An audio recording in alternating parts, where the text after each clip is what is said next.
ನೋಡಿ ಇವ್ರು ಹೀಗೆ ಬಿಸಿಲಲ್ಲಿ ಮೆಂದಾಗ ಈ ದೇಸಿ ಹಸುಗಳ ಮುಖ್ಯವಾದ ಇದೇನಂತಂದ್ರೆ ಅವರ ಒಂದು ಬೆನ್ನಿನ ಮೇಲಿರುವಂತ ಈ ಭುಜ. ಸೊ ಈ ಭುಜ ರೀಚಾರ್ಜ್ ಆಗತ್ತೆ ಇಲ್ಲಿಂದ ಸೂರ್ಯನಾಡಿ ಅಂತ ಹೇಳ್ತೀವಿ. ಈ ಸೂರ್ಯನಾಡಿ ರೀಚಾರ್ಜ್ ಆಗಿ ಇವುಗಳಲ್ಲಿ ಆ ಒಂದು ರಾಧೆ ಇವಳು ನೋಡಿ ಕೃಷ್ಣ ಜನ್ಮಾಷ್ಟಮಿ ದಿನ ಹುಟ್ಟಿದವಳು ರಾಧೆ ಇವಳ ಹೆಸರು. ರಾಧೆ ದೊಡ್ಡ ಗೊಜನಿ ಈಗ ಅಲ್ದಾ? ಇವಳಿಗೆ ಈಗ 2 ವರ್ಷ ಅಲ್ಲ 3 ವರ್ಷ ಆತ. ಹೌದೇ 3 ವರ್ಷ ಆಗುತ್ತೆ ನಿಂಗಲ್ದಾ? ಹೌದೇ ರಾಧೆ. ಅವಳಿಗೆ ಪಾಪ ನೋಡಿ ಇಡೀ ಮೈ ತುಂಬಾ ಕಲೆಗಳನ್ನ ನೀವು ನೋಡ್ಬೋದು. ಅವಳಿಗೆ ಇದಾಗಿತ್ತು ಲಂಪಿಸ್ ಎಲ್ಲ ಓಡಾಡ್ಕೊಂಡು ಆಟ ಆಡ್ಕೊಂಡು ಅಲ್ದಾನೆ ಎಲ್ಲ ದೊಡ್ಡಾಗ್ಬಿಟ್ರಲ್ಲಿ ನಿಂಗೆಲ್ಲವಾ? ದೊಡ್ಡಾಗ್ಬಿಟ್ರಲ್ಲಿ ನಿಂಗೆಲ್ಲ ಅಲ್ದಾ? ನೋಡಿ ಇದನ್ನ ಗಂಗೆ ತೊಗ್ಲು ಅಂತ ಹೇಳ್ತಾರೆ. ಗಂಗೆ ತೊಗ್ಲು ಈ ಕುತ್ತಿಗೆ ಹತ್ರ ಇರುವಂತದ್ದು ದೇಸಿ ಹಸುಗಳಲ್ಲಿ ಈ ಬೆನ್ನಿನ ಭುಜ, ಆಮೇಲೆ ಈ ಒಂದು ಗಂಗೆ ತೊಗ್ಲು. ಕುದುರೆ ಓಡ್ದಂಗೆ ಓಡ್ತಲ್ಲಿ ಅದು ಬಾಲ ಮೇಲೆ ಮಾಡ್ಕೊಂಡೆ. ಬಂತು ಇನ್ನೊಂದು ಬಂತು. ಅದೇ ಎಲ್ಲ ಎಂತಕ್ಕೆ ಇಷ್ಟು ಓಡ್ತಿದ್ರಿ ಎಂತತ್ತು? ಹಾವ್ಗಿವ್ ನೋಡಿದ್ವನಲ್ದ? ನೋಡಿ ಎಲ್ರು ಹೆಂಗ್ ಓಡ್ತಿದ್ದಾವ ಅಂದ್ರೆ ಅವ್ರದ್ದು ಅಲಾರಾಮ್ ಸೈನ್ ಹೆಂಗಿರ್ತದೆ ನೋಡು. ಅಥವಾ ನವಿಲ್ನ ನೋಡಿದ್ವ ಏನೋ ಒಟ್ನಲ್ಲಿ ನೋಡ್ಕೊಂಡು ಎಲ್ರು ಹೆಂಗ್ ಓಡ್ ಬಂದ ಬಾಲ ಮೇಲ್ ಮಾಡ್ಕೊಂಡಿ ಅಂದ್ರೆ ತಕ್ಷಣದಲ್ಲಿ ನೋಡಿ ಈ ಒಂದು ಹೊರಗಡೆಯಲ್ಲಿ ಇದ್ದಾಗ ತಮ್ಮನ್ನ ತಾವು ರಕ್ಷಿಸ್ಕೊಳ್ಳೋದು ಹೇಗೆ, ಮತ್ತೇನಾದ್ರೂ ತೊಂದರೆ ಅಂತ ಬಂದಾಗ ಹೇಗ್ ನಾವೆಲ್ಲ ಒಟ್ಟಾಗಿ ನಿಲ್ಬೇಕು, ಗುಂಪಲ್ಲಿ ನಿಲ್ಬೇಕು, ಹೀಗೆ ಅವುಗಳಿಗೆ ಯಾರು ಹೇಳ್ಕೊಡ್ತಾರೆ ಅಲ್ಲ ವಿಠಲ? ತಾವಾಗಿ ತಮ್ಮ ರಕ್ಷಣೆಗೆ. ಈಗ ನಾವು ಮಕ್ಳಿಗಾದ್ರೆ ಹೇಳ್ಕೊಡ್ಬೇಕು ಜಾತ್ರೆ ಪೇಟೆಯಲ್ಲಿ ಕೈ ಬಿಟ್ಟು ಹೋಗ್ಬೇಡ ಎಲ್ಲುವ ಕಳೆದು ಹೋಗ್ತಂತ. ಎಲ್ರು ಆ ಕಡೆಯಿಂದ ನೋಡಿ ಅಲ್ಲಿಗೆ ಹೋಗಿ ಓಡ್ ಬರ್ತಿದ್ದಾರೆ. ಬೆಟ್ಟ ಅಂದ್ಮೇಲೆ ಹಾವು ಹರಡೆ ಇಂಥದೆಲ್ಲ ಇರ್ತದೆ. ಮತ್ತೆ ಇಲ್ಲಿ ಹಂದಿಗಳದೇ ನವಿಲು ಅಲ್ಲಿರೋದು, ಅದೇ ಬೆಟ್ಟದ ಮೇಲೆ ನವಿಲು ಉಂಟು. ಅಥವಾ ನವಿಲ್ ಬಹುಶಃ ಹಾವು ತಿನ್ಲಿಕ್ಕೆ ಬಂದಿರ್ಬೋದು ಅಲ್ವಾ? ಹಾಗ ಅದನ್ನ ನೋಡಿದ ತಕ್ಷಣವ ಹೆಂಗ್ ಎಲ್ಲರೂ ಓಡ್ ಬಂದು ಒಂದೇ ಕಡೆಯಲ್ಲಿ ಗುಂಪಾಗಿ ನಿಂತಿದ್ದಾರೆ ನೋಡಿ. ಇದು ಅವುಗಳಲ್ಲಿರುವಂತಹ ಈ ಒಂದು ಬುದ್ಧಿಶಕ್ತಿ ಅಂತ. ಪ್ರತಿ ಜೀವಿಯಲ್ಲೂ ಇದೆ. ನಾವು ಮನುಷ್ಯರಲ್ಲಿ ಮಾತ್ರ ಇದು ಇತ್ತೀಚೆಗೆ ಕೊರತೆ ಕಾಣ್ತಾ ಇದೆ ಇದ್ರ. ನೋಡಿ ಎಲ್ಲರೂ ಬಂದು ಒಟ್ಟಿಗಿಲ್ ನಿಂತಿದ್ದಾರೆ. ಈ ಕಡೆನೆ ಮೇಯ್ತಾ ಇದ್ದಾರೆ, ತಾವು ಸೇಫ್ ಆಗಿರೋ ಕಡೆ ಇರ್ಬೇಕು ಅಂತ. ಮೊದ್ಲು ಅದನ್ನ ನೋಡಿ ಓಡ್ ಬಂದದ್ ನಮ್ ಮಲ್ನಾಡ್ ಗಿಡ್ಡ. ಮೇದಿನಿ ಓಡ್ ಬಂತು ಬಾಲ ಮೇಲ್ ಮಾಡ್ಕೊಂಡೆ. ಇಲ್ಲೆಲ್ಲೂ ಕಾಣ್ತಾ ಇಲ್ಲ ಮೇದಿನಿ, ಎಲ್ಲ ಅಡೆಕೊಂಡ್ಬಿಟ್ಟದೇನ.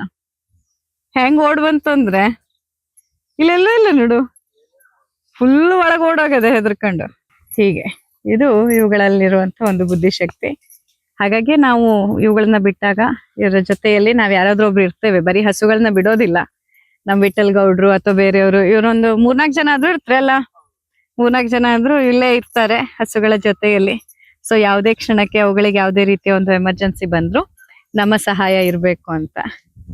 ಹಾಗೆ ಇವುಗಳನ್ನ ಸೂಕ್ಷ್ಮವಾಗಿ ಗಮನಿಸಿದಾಗ ಪ್ರತಿಯೊಂದು ರೀತಿಯಲ್ಲಿ ಪ್ರಕೃತಿಯಲ್ಲಿ ಆಗುವಂತಹ ಚೇಂಜಸ್ಸಿಗೆ ಅವು ಎಷ್ಟು ಕಾನ್ಶಿಯಸ್ ಆಗಿರ್ತವೆ ಅನ್ನೋದು ನಮಗೆ ಗೊತ್ತಾಗತ್ತೆ. ಆ ಲೆಕ್ಕದಲ್ಲಿ ನಾವೇ ಮನುಷ್ಯರು ನಮ್ಮ ಕಾನ್ಶಿಯಸ್ನೆಸ್ ಅನ್ನ ಕಳ್ಕೊಂಡ್ ಬಿಡ್ತೇವೆ. ಏನ್ ನಡೀತಿದೆ ನಮ್ಮ ಸುತ್ತಮುತ್ತಲು, ಪ್ರಕೃತಿ ಏನ್ ಹೇಳ್ತಾ ಇದೆ ಅನ್ನೋದನ್ನ ಅರ್ಥಕೊಳ್ಳೋದಿಲ್ಲ. ಆದ್ರೆ ಈ ಪ್ರಾಣಿಗಳಲ್ಲಿ, ಪ್ರತಿಯೊಂದು ಜೀವ ಜಂತುವಿನಲ್ಲಿ ಈ ಒಂದು ಕಾನ್ಶಿಯಸ್ನೆಸ್ ಅನ್ನೋದು ನೋಡಿ, ನಾವಾದ್ರೆ ಮೆಡಿಟೇಷನ್ ಮಾಡಿ ಮಾಡಿ ಪಡ್ಕೊಳ್ಳೋ ಪ್ರಯತ್ನ ಮಾಡ್ತೀವಿ, ಆದ್ರೂ ಎಷ್ಟೊಂದ್ ಜನ ಅದ್ರಲ್ಲಿ ವಿಫಲರಾಗ್ತಾರೆ. ಆದ್ರೆ ನಿಜವಾಗಿ ಹೇಳೋದಾದ್ರೆ ಪ್ರತಿಯೊಂದು ಜೀವಿಗಳಲ್ಲಿಯೂ ಕೂಡ ಈ ಒಂದು ಅಲರ್ಟ್ನೆಸ್ ಅಥವಾ ಕಾನ್ಶಿಯಸ್ನೆಸ್ ಅನ್ನೋದು ಸಹಜವಾಗಿ ನಮ್ಮೆಲ್ಲರಲ್ಲಿ ಇದೆ.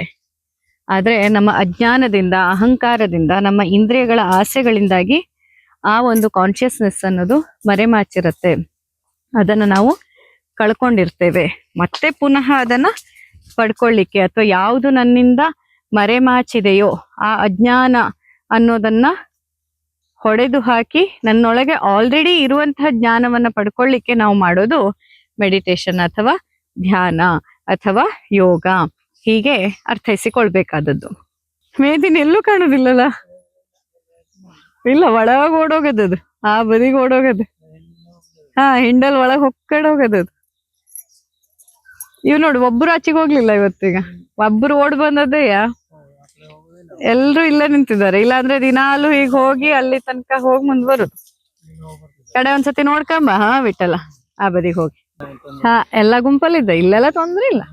ಮತ್ತೆಂತೂ ಬರುವುದಿಲ್ವಾ? ಇಲ್ಲಿ ಮೇಲೆಲ್ಲ ಈಗ ಮೇಲೆ ಗುರುಕುಲ ಇದೆ, ಗುರುಕುಲದ ವಿದ್ಯಾರ್ಥಿಗಳು ಅಲ್ಲಿ ಮನೆ ಜನರ ಓಡಾಟ ಎಲ್ಲ ಇರೋದ್ರಿಂದ ಚಿರತೆ ಗಿರ್ತೆ ಎಲ್ಲ ಬರುವಂತ ಸೀನೇ ಇಲ್ಲ. ಯಾಕಂದ್ರೆ ಬೇರೆ ಹಸುಗಳು ಇಲ್ಲಿ ತುಂಬಾನೇ ಓಡಾಡ್ಕೊಂಡಿರತ್ತೆ ಅಲ್ವಾ ಬೆಟ್ಟದ ಮೇಲೆ. ಹಾಗೆಲ್ಲ ಏನಾದ್ರು ಚಿರತೆ ಎಲ್ಲ ಇದ್ದದಿದ್ರೆ ಹಾಗೆ ಖಾಲಿ ಹಸುಗಳು ಇರ್ತಾನೆ ಇರ್ಲಿಲ್ಲ. ಹಾಗಾಗಿ ಈಗ ಅಂತಹ ಹೆದರಿಕೆ ಎಲ್ಲ ಇಲ್ಲ. ಏನಾದ್ರೂ ಇದ್ರೆ ಇನ್ನು ಹಾವು ಗೀವು ಅದೇ ಅಲ್ಲೊಂದಾದ್ರೂ ನವಿಲ್ ಕೂತ್ಕೊಂಡದೆ, ಬಹುಶಃ ನವಿಲ್ ಆ ಹಾವನ್ನ ಹಿಡಿಲಿಕ್ಕೆ ಬಂದಿರ್ಬೋದು, ಹೇಳಲಿಕ್ಕೆ ಬರುದಿಲ್ಲ. ಏನೇ ಇದ್ರು ಪ್ರಕೃತಿಯಲ್ಲಿ ಇಂಥದ್ದೆಲ್ಲ ಸಹಜ.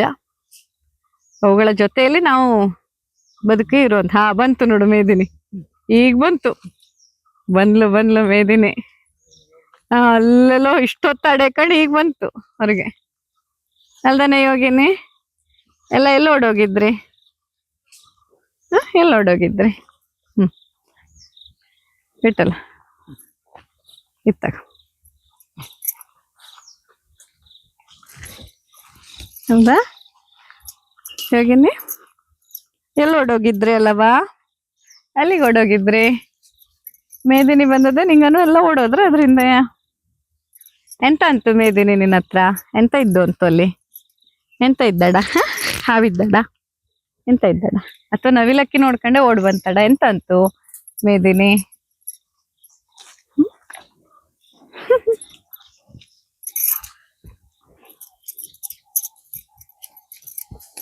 ಬಾಲ್ದಲ್ಲಿ ಓಡೈತಲ್ಲ ನಂಗೆ ಇದು.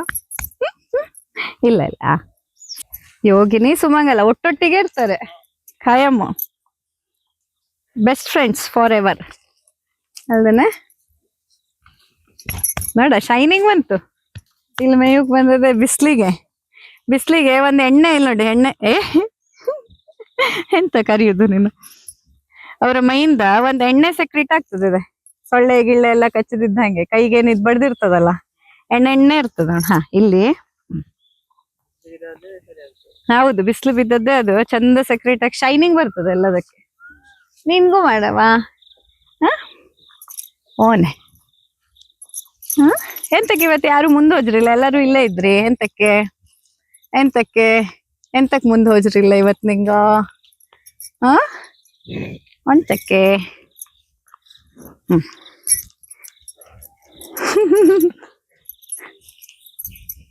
ನೋಡ ಬಿಸ್ಲು, ಆಹಾ ಚಂದಿ ಬಿಸ್ಲು ಅಲ್ದಾ? ಬಿಸ್ಲು ಚಲೋ ಆಗ್ತದಲ್ದ ನಿಂಗಕ್ಕೆ? ನೋಡಲ್ ನವಿಲಕ್ಕಿ ಕರೆತಿದ್ದು ನಿಂಗಳನ್ನ, ಬನ್ನಿ ಹೇಳಿ. ಕಾಣಿಸ್ಕೊಡ್ತದೆ ಅಲ್ಲಿ, ತೋರ್ಸ್ಕೊಡು ಹೇಳಿ. ಎಲ್ಲೆಲ್ಲಿ ತೋರ್ಸ್ಬೇಕು ಅವೇ ಕಾಣಿಸ್ತೀಯ. ಕಿವಿ ನೋಡ ಎಷ್ಟು ಚಂದಿ ಕಿವಿ ಅಲ್ದ ನಿಂದ. ಇದು ನಮ್ಮ ದೇಸಿ ತಳಿಗಳಿಗೆ ಮಾತ್ರ ಇರ್ತದೆ ವಿಠಲ ಇದು. ಭುಜ. ಮತ್ತೆ ಈ ಗಂಗೆದೋಗ್ಲಿ ನೋಡು ಹಿಂಗಿರ್ತದಲ್ಲ, ಇದನ್ನ ನೋಡಿ ನಾವು ಕಂಡುಹಿಡಿಬಹುದು. ಇವು ನಮ್ಮ ದೇಸಿ ತಳಿಗಳು ನೋಡು, ಮಲ್ನಾಡು ಗಿಡ್ಡಕ್ಕಾದ್ರೂ ಇರ್ತದೆ ಹಾಗೆ. ಇಲ್ಲಿ ಇದು ಭುಜ ಇರ್ತದೆ. ಇದು ಸೂರ್ಯನ ಅಡಿಯೇಳಿ, ಇಲ್ಲಿಂದ ರೀಚಾರ್ಜ್ ಆಗ್ತದೆ. ರೀಚಾರ್ಜ್ ಆಗಿ ಆ ಶಕ್ತಿ ಪೂರ್ತಿ ಇದ್ರಲ್ಲಿ ಹಾಲಲ್ಲಿ, ಈಗ ಇದೆಲ್ಲ ಹಾಲು ಕರಿಯೋದಲ್ಲ, ಇದ್ರ ಹಾಲಿನಲ್ಲಿ ಆ ಗುಣಧರ್ಮ ಬರ್ತದೆ. ಹಂಗಾಗಿ ಈ ದೇಸಿ ಹಸುವಿನ ಹಾಲಿಗೆ ಅಷ್ಟು ಬೇಡಿಕೆ. ಯಾಕಂದ್ರೆ ಈ ತರ ಆದಾಗ ಅದ್ರಲ್ಲಿ ಔಷಧಿ ಗುಣಮಟ್ಟ ಹೆಚ್ಚು. ಮತ್ತೆ ನೋಡು ಎಣ್ಣೆ ಪ್ರಮಾಣ, ಹಂಗ ಹೊಡಿತು ನೋಡು ಬಾಲ್ದೆ. ನೋಡಿ ಎಣ್ಣೆ ಪ್ರಮಾಣ ಎಷ್ಟಿರ್ತದೆ ಅಂದ್ರೆ, ಇದು ಅವ್ರ ಚರ್ಮದಲ್ಲಿ ಬರುದು. ಅವರ ಒಂದು ಚರ್ಮದ ಶೈನಿಂಗಿಗೆ ಈ ಎಣ್ಣೆನೆ ಕಾರಣ. ಬಿಸಿಲಿಗೆ ಬಿದ್ದದೆ ಅದು ಇನ್ನಷ್ಟು ಹೆಚ್ಚಿಗೆ ಸೆಕ್ರೀಟ್ ಆಗ್ತದೆ. ಅವು ಇನ್ನೂ ಆರೋಗ್ಯವಾಗಿರುತ್ತೆ. ಅವ್ರ ಆರೋಗ್ಯನೂ ಜಾಸ್ತಿ, ಹಾಲಿನ ಗುಣಮಟ್ಟ ಜಾಸ್ತಿ. ಹೌದು, ಹಂಗೆ ಇನ್ನೂ ಆರಾಮಾಗಿ, ಇನ್ನೂ ಆರೋಗ್ಯ ಮತ್ತೆ ಖುಷಿನೂ ಅಲ್ಲ. ಪ್ರತಿನಿತ್ಯ ವ್ಯಾಯಾಮ ಬಡ್ದದೆ ತಾಕತ್ತು ಹೆಚ್ಚಾಗ್ತದೆ. ಈಗ ಅಲ್ಲಿಂದ ಇಲ್ಲಿವರೆ ನಡ್ಕೊಂಡು ಬಂದು ಹಂಗ ಸಾಧಾರಣ ಇಲ್ಲೊಂದ್ 2 ಕಿಲೋಮೀಟರ್ ಅಷ್ಟು ಓಡಾಡುದಿಲ್ಲ ಅವರು.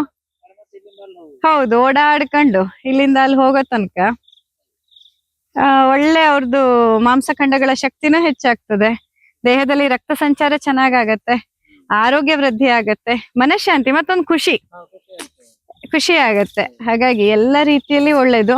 ಮತ್ತೆ ಇದನ್ನ ಈ ರೀತಿಯಾಗಿ ಬಿಟ್ಟಿಡೋದ್ರಿಂದ ನಮಗೂ ನೋಡ್ಲಿಕ್ಕೂ ಎಷ್ಟು ಖುಷಿ ಅಲ್ವಾ? ಹಾಗೆ ಫೈಟಿಂಗ್ ಶುರು ಆಗದ ಇಲ್ಲಿದೆ.